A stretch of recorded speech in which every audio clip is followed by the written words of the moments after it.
যেমন বৃদ্ধ আবু তবিল, তিনি রাসূলুল্লাহ সাল্লাল্লাহু আলাইহি ওয়াসাল্লামের কাছে আসলেন এবং বললেন, ইয়া রাসূলুল্লাহ, আমি এমন কোনো অপরাধ নাই যে অপরাধ আমি জীবনে করি নাই, এমন কোনো অপরাধ নাই যা আমি করিনি।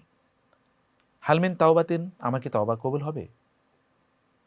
রাসূল সাল্লাল্লাহু আলাইহি ওয়াসাল্লাম বললেন, আপনি কি ঈমান আনেননি? তিনি বলেছেন, কেবল ঈমান এনেছি। ও আশহাদু আন্নাকা রাসূলুল্লাহ, আমি সাক্ষ্য দিই আপনি আল্লাহর রাসূল। রাসূল সাল্লাল্লাহু আলাইহি ওয়াসাল্লাম বললেন, তাহলে যান, আল্লাহ তাআলা এখন থেকে আপনি ভালো কাজ করবেন এবং মন্দ কাজগুলো ছেড়ে দেবেন, আল্লাহ আপনার অতীতের সব গুনাহ মাফ করে দেবেন। সুবহানাল্লাহ।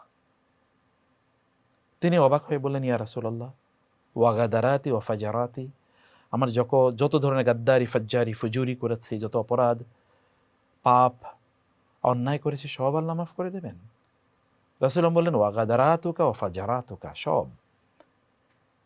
তিনি শুনলেন, অবাক হয়ে গেলেন এবং আর কোনো কথা বললেন না। তিনি এখান থেকে চলে যাচ্ছেন। বৃদ্ধ একটা লাঠি নিয়ে তিনি এসছেন।